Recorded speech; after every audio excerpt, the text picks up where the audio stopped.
우리 창세기 38장에 보면 우리가 때로는 이해할 수 없는 이야기이지만 뒤집어 얘기하면 우리가 이 말씀을 모를 뿐 하나님의 놀라운 사랑 우리에게 전해주고 있습니다.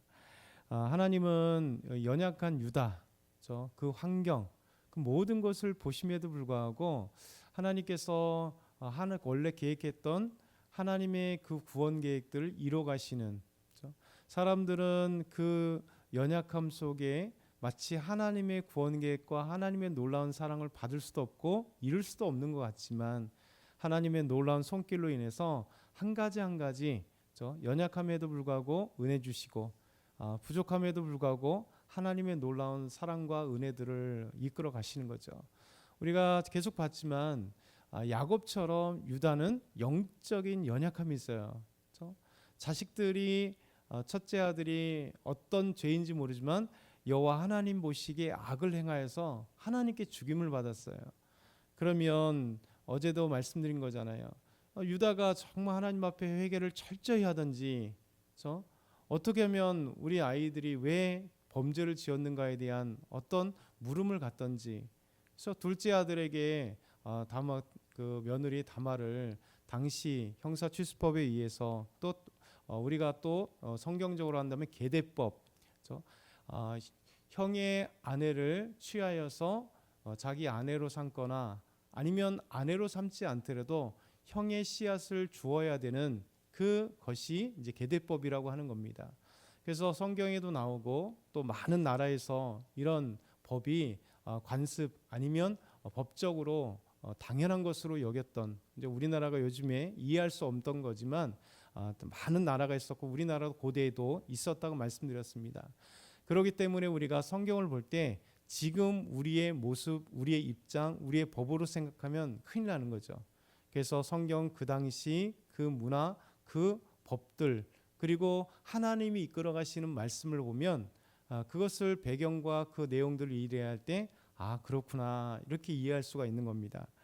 이것이 사실은 예수님 때도 나오게 돼 있어요. 예수님을 시험하기 위해서 율법사가 뭐라고 얘기합니까? 한 형제가 있었습니다. 7 형제가 있었는데 첫째 아들이 죽었습니다. 그래서 그의 아내를 둘째가 취하였습니다. 7째까지 다 취했습니다. 근데 천국에 가서 누구의 아내가 될 것 같습니까? 이렇게 얘기를 한 거죠. 그러니까 예수님 당시에도 이 계대법이라고 하는 형사취수법이라고 하는 형이 죽으면 그의 형수님을 아내로 취해야 되는 법이 예수님 당시에도 당연스럽게 있었다는 거예요. 근데 이 법을 악용해서 이것으로 인해서 예수님을 시험하려고 하는 거죠. 근데 예수님이 말씀하셨습니다. 무엇을 하기 위해서 시험했나요? 천국이 있느냐 없느냐, 영원히 사느냐 아니냐, 이것을 시험하기 위해서 했던 것입니다. 왜냐하면 사두개인은 천국이 없다, 그러니까 영원히 사람이 죽으면 영혼이 없다라고 주장했던 자들이 사두개인이거든요. 예수님 말씀하십니다. 너희가 하나님을 오해하지 않았느냐라고 하면서 하나님은 죽은 자의 하나님이며 산 자의 하나님이라 말씀하시면서 천국에는 영으로 가기 때문에 결혼이 없다는 것이죠. 그러면서 천국에 대한 하나님의 나라, 영원한 하나님의 나라에 대한 오해를 수정했던 예수님. 그러니까 이 법이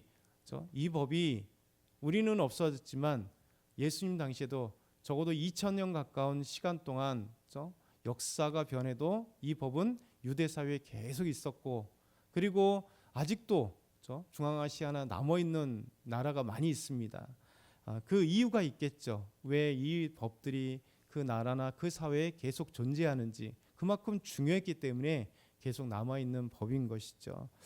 어찌됐든 간에 유다는 자녀들이 그렇게 계대법을, 이 형사취수법을 딱 거부해서 둘째 오난이 이 형수님에게 씨를 주기를 거부했던 그 법을 거부하고 악한 모습이었기 때문에 땅에 설정함으로 하나님께서 여호와 보시기에 악을 행해서 오난까지 죽이는, 그러니까 결국 그렇게 계속 악을 행했던 모습을 보면서도 이 유다는 달리 행하지도 못했고, 그로 인하여서 두 아들이 죽는 아픔을 경험했던, 영적 권위가 없는 것이죠.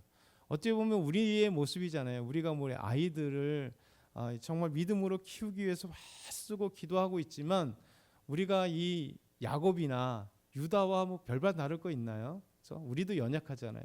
아무리 얘기해도 안 되고 믿음으로 아이들 잘 키우려고 마음은 있지만 그렇게 믿음이 잘 전수되는 것도 아닌 유다와 같은 우리의 모습인 거죠. 제3자의 모습으로 보니까 왜 이래 이렇게 하지만 우리에게 적용해 본다면 우리의 모습과 동일한 것 같아요. 유다가 우리의 모습이에요. 우리처럼 연약하구나. 그리고 유다가 그 인생 가운데 쫙 펼쳐진 가운데 그의 연약함을 중간에 이렇게 뽑아서 그러지 매일같이 우리에게 쫙 펼쳐봤다면 우리의 인생도 똑같아요. 우리도 매일 연약하고 부족하고 하나님 앞에 또 보시기에 그렇게 좋아하실 만한 일이 없는데 뒤집어 얘기하면 하나님이 이 유다 같은 이 연약함 속에서도 하나님이 그를 구원 계획으로 이끌어 가시는 놀라운 하나님의 사랑을 보면 놀랍다. 그렇죠? 우리는 오히려 유다는 전 인생 가운데 몇 번 이렇게 실수하고 연약하지만 우리는 매일같이 연약한데도 불구하고 오늘도 예수 그리스도의 그 놀라운 사랑으로 구원해 주시고 그 구원의 기쁨을 맛보게 하시고 또 연약하지만 예배 가운데 있게 하시고 찬양하게 하시고 또 기도하는데 그 기도의 응답들을 해주시는 매일같이 하나님의 사랑을 계속 받게 하시잖아요. 만약에 연약하고 부족하고 하나님의 말씀에 순종하지 않으면 딱 끝냈다면 아마 이 세상에 어떤 사람도 하나님의 은혜와 사랑 안에 거할 사람이 아무도 없을 거예요. 근데 하나님은 참으시고 인내하셔서 우리를 놀라운 하나님의 그 사랑과 은혜와 그리고 하나님이 구원의 그 감격과 그 은혜들을 이끌어 가시는 거죠. 그래서 참으시기 때문에 우리를 구원하신 거고 우리 가족들을 구원하시는 거고 이 나라 민족의 많은 세계의 모든 열방 가운데 죄인 중에 괴수라고 고백하는 바울처럼 그렇게 하나님 앞에 우리 자신을 보면 죄인 중에 괴수와 같은 연약한 우리임에도 불구하고 구원과 하나님의 사랑과 은혜를 경험하게 되는 거죠. 유다도 마찬가지입니다. 유다도 이렇게 연약함에도 불구하고 하나님의 사랑과 구원 계획은 그를 통해 이루어 가시는 거죠. 유다는 실수하나 하나님은 그 실수를 통해서도 하나님 이끌어 가시는 하나님의 놀라운 세계입니다. 그래서 오늘 생각할 첫 번째 말씀은 다말의 행동이요 유다에게 옳다 인정함을 받았습니다. 오늘 24절에서 26절 다시 한번 읽어볼까요? 24절부터 시작. 석 달쯤 후에 어떤 사람이 유다에게 일러 말하되 내 며느리 다말이 행음하였고 그 행음으로 말미암아 임신하였느니라. 유다가 이르되 그를 끌어내라 불사르라. 여인이 끌어나갈 때에 사람을 보내어 시아버지에게 이르되 이 물건 임자로 말미암아 임신하였느니라. 청하건대 보소서 이 도장과 그 끈과 지팡이가 누구의 것이니까 한지라. 유다가 그것을 알아보고 이르되 그는 나보다 옳도다. 내가 그를 내 아들 셀라에게 주지 아니하였음이로다 하고 다시는 그를 가까이 하지 아니하였더라. 아멘. 석 달 후에 보통 자연적으로 임신을 알 정도가 석 달 정도가 되잖아요. 석 달이면 충분히 아기를 가졌다는 것을 알 수 있을 정도. 석 달 후에 어떤 사람이 유다에게 찾아와 얘기합니다. 네 며느리가 며느리 집에 있는데 아기를 가진 것 같다. 남편도 없는데 아기를 가졌다면 분명히 행음한 거잖아요. 그래서 행음한 것 같다라고 하니까 시아버지인 이 유다가 임신으로 말미암아 화가 나는 거죠. 그 며느리를 끌어다가 불살라 버리라. 참 사실은 유다가 할 말 아니죠. 그렇죠? 왜냐하면 셀라에게 마지막 셋째 아이들에게 셀라도 죽을까봐 괜히 염려한 거잖아요. 여러분 선하고 옳은 일을 하면 하나님이 죽이시나요? 아니잖아요. 두 아들 엘과 오나는 여호와 보시기에 악을 행했기 때문에 하나님 죽이신 거기 때문에 영적으로 바로 생각하면 회개하고 하나님 앞에 나아가며 우리 아들이 무엇이 잘못된가 오히려 유다가 회개했다면 셀라에게 며느리를 주었어도 오히려 하나님 앞에 칭찬을 받고 인정을 받았을 거예요. 근데 이 법을 어기고 그러면서 인간적인 그 불안함과 그리고 하나님의 말씀에 순종하지 못했던 유다의 이 작은 생각으로 말미암아 셀라도 죽을까 걱정되어서 인간적인 걱정, 쓸데없는 걱정을 통해서 다말에게 이야기한 건 며느리에게 줘야 되는 정당한 법인데도 불구하고 그것을 거부해버리고 유다가 너희 집에 가라, 네 아버지 집에 가서 수절해. 여러분, 그리고 시간이 흐른 겁니다. 왜? 막내가 장성했으니까 몇 년 차이니까 몇 년이 지난 거예요. 알지 못하지만 몇 년 동안. 그러면 유다는 자기 며느리 아무 관심도 갖지 않았고요.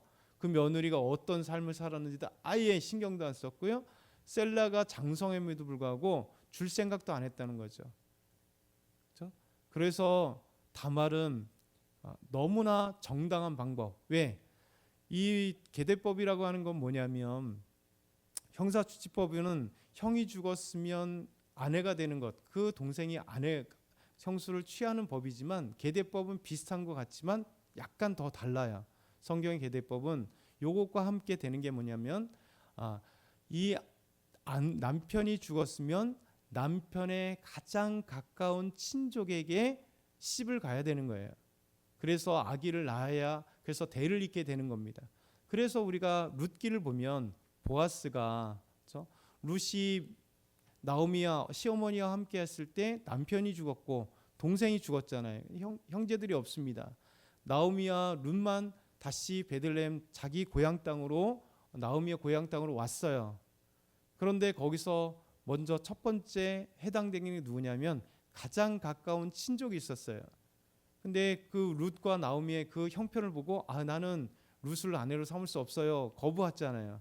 그래서 보아스가 사실 둘이 사랑하는 마음이 생겼는데 먼저 가까운 친족이 있었기 때문에 그 친족이 나는 룻과 결혼할 수 없어요 라고 얘기하지 않으면 보아스가 결혼할 수 없었는데 그 사람이 나는 결혼할 수 없어요 라고 했기 때문에 그 다음 가까운 친족이 누구냐면 보아스였던 겁니다. 그래서 보아스와 룻이 결혼할 수 있었던 당시의 이 법인 거예요. 이런 법에 의해서 비록 형이 그 셀라를 주지 않았다면 다말의 입장에서는요, 당연히 가장 친한 가까운 친족이 누굽니까? 당연히 시아버지죠. 관계는 시아버지지만 이 법에 의해서 가장 가까운 친족은 당연히 자기 시아버지인 거예요. 방법은 옳지는 않지만 그래서 창녀로 변장하고 시아버지를 유혹하여 그래서 잠을 잤지만 사실은 시아버지가 안 들어갈 수 있었어요. 그런데 이런 관계 속에서 결국 며느리 다말이 아기를 갖는 법적으로 보면 정당한 법인 거죠. 우리의 생각을 보면 왜 그런 지저분해 더러워 이렇게 생각할지 모르지만 이 법을 모르는 그 문화 속에 살지 않는 우리는 이것을 모르기 때문에 잘못 보는 거죠. 그래서 성경의 문화와 당시의 삶의 문화와 지금까지 이어지는 그 문화들 역사 속에서 정당하다고 이어지는 그 문화 속에 볼 때 다말의 입장이 정말 유다가 얘기한 것처럼 내가 나보다 옳도다 이렇게 인정해 주는 거예요. 그리고 잘 보세요. 유다도 법적인 거 한해서 며느리의 행동이 정당하다 옳다 인정을 했어요. 그리고 아무런 문제 없습니다. 그러나 이 문화 속에 있는 그 어떤 사람도 그래서 다말에게 돌멩이를 던질 사람이 아무도 없었던 거예요. 그리고 더 나아가서는 하나님도 인정해 준 거예요. 암묵적으로. 그렇기 때문에 우리가 생각하는 성경에 우리의 생각과 우리의 관습과 우리의 사회 속에 자연스럽게 왔던 잘못된 성경을 보는 관점이 우리가 잘못되게 보는 것뿐이지 우리가 성경을 이해하는 것을 잘못 이해하는 것뿐이지 하나님이 보실 때 당시의 문화나 법이나 이것이 이 다말의 사건 속에서 다말이 문제가 아니라는 거죠. 유다도 인정하고 하나님도 인정했다면 우리가 아름답게 인정해야 될 놀라운 것이라는 거예요. 이게 바로 하나님의 은혜입니다. 하나님이 유다를 통해서 이끌어 가시는데 저 오난 가운데는 오난은 이제 하나님께 엘과 오난은 죽었고 셀라는 더 이상 하나님이 기뻐하시는 아이가 아니었다는 거죠. 그러면서 하나님은 놀랍게도 마지막에 다말의 그 자녀 유다를 통해 낳게 되는 다말의 두 자녀 중에 하나님의 구원의 역사 예수님의 구원의 그 족보에 들어갈 수 있는 역사를 그렇게 이끌어 가세요. 그러니까 우리가 알 수 없는 하나님의 구원 역사, 하나님의 놀라운 은혜가 이렇게 시작됩니다. 저 보면 27절부터 30절 보면 다말이 쌍둥이를 낳죠. 더 이상 유다는 다말을 가까이 하지 않았습니다. 멀리 했습니다. 그러니까 다말의 인생 참 힘들죠. 자기 아내 남편이었던 엘이 죽고, 그리고 당연한 형사치수법으로 인해서 둘째에게 들어가는 애 오난에게 들어갔으나 오난은 자기를 받아주지 않고, 그로 인해서 오난도 죽고 시아버지에 의해서 수절하라, 너희 집 가서 수절하라 해서 아버지 시아버지 말 듣고 자기 집에 가서 저 수절 과부가 얼마나 힘들어요. 사실 그런 고통과 인내의 시간을 갖고, 그러면서 이 아기를 시아버지와 함께 아기를 가졌는데, 이제 더 이상 유다는 가까이 하지 않았으니 혼자 아기를 갖고 혼자 이 아이들을 낳게 되면서 나중에 혼자, 다말은 사라져요. 그 뒤에 다말의 이야기가 없습니다. 혼자 이 아기를 낳으면서 키워가는 이 고통의 시간이 있지만, 하나님은 오히려 그 가운데 하나님의 놀라운 사랑들을 그에게 베풀어 주신, 하나님만이 아시는 이 놀라운 사랑을 베풀어 가고 있다는 거예요. 그가 해산할 때 보니까 쌍태예요. 쌍둥이에요. 근데 놀랍잖아요. 그 아이들이 태어날 때 첫 아이가 쑥 나와요. 근데 머리부터 원래 나와야 되는데 손이 쑥 나오는 겁니다. 그래서 산파가 이 아이 이제 아이가 나오네, 손이 나오네. 원래 머리가 나와야 되는데 손이 나오면 문제잖아요. 그래서 이 아이가 이제 붉은 줄로 묶었어요. 얘가 첫째 아이구나 하고 이렇게 묶었는데 손이 다시 쑥 들어갑니다. 그러더니 다른 아이가 이렇게 쑥 나와요. 둘째가 속에 있었던 아이가 나오게 된 것입니다. 그래서 원래 베레스란 아이가 둘째로 나와야 되는데 장남으로 나오게 되고, 원래 장남이었던, 손 먼저 나왔던 장남이 이 아이가 세라라는 아이가 둘째가 됩니다. 이것은 잘 생각해 보면 에서와 야곱은 사실 뱃속에서 에서도 먼저 나오려고 그랬잖아요. 싸웠잖아요. 그런데 하나님이 아무리 먼저 나오든 안 하든, 왜냐하면 장남은 축복권이 있고 그리고 장자의 권리가 있습니다. 그래서 거기에는 야곱과 에서는 요 인간적인 트릭들, 그런 것들이 있었고요. 근데 이게 들어갔다 하는 게 여기 싸웠다는 얘기는 없습니다. 자연스럽게 베레스가 나옴으로써 하나님은 베레스를 통해서 하나님의 구원 역사, 장자를 통해서 또 구원의 역사가 나중에 이루어지는 놀라운 역사를 보게 됩니다.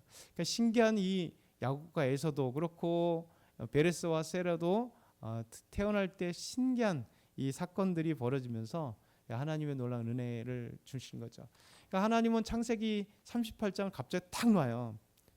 야곱과 요셉 이야기가 쭉 나오다 형들과, 그러다가 다음 요셉을 나오면서 이게 더 빛나는 겁니다. 요셉이 하나님 앞에 의롭고 정말 영적 권위가 있고, 그것과 유다의 연약함으로, 그런데도 불구하고 하나님은 그 유다도 하나님의 연약함 속에 어떻게 사랑해 주시고 그의 자녀를 통해서 일하시는지 하나님의 놀라움을 보여주시는 거고, 그래서 비교가 돼서 다음 내일부터 요셉의 이야기를 다시 이어가면서 하나님이 얼마나 위대한 하나님의 사랑들을 또 이어가시는지 다양한 모습으로 우리에게 보여주신다는 거죠.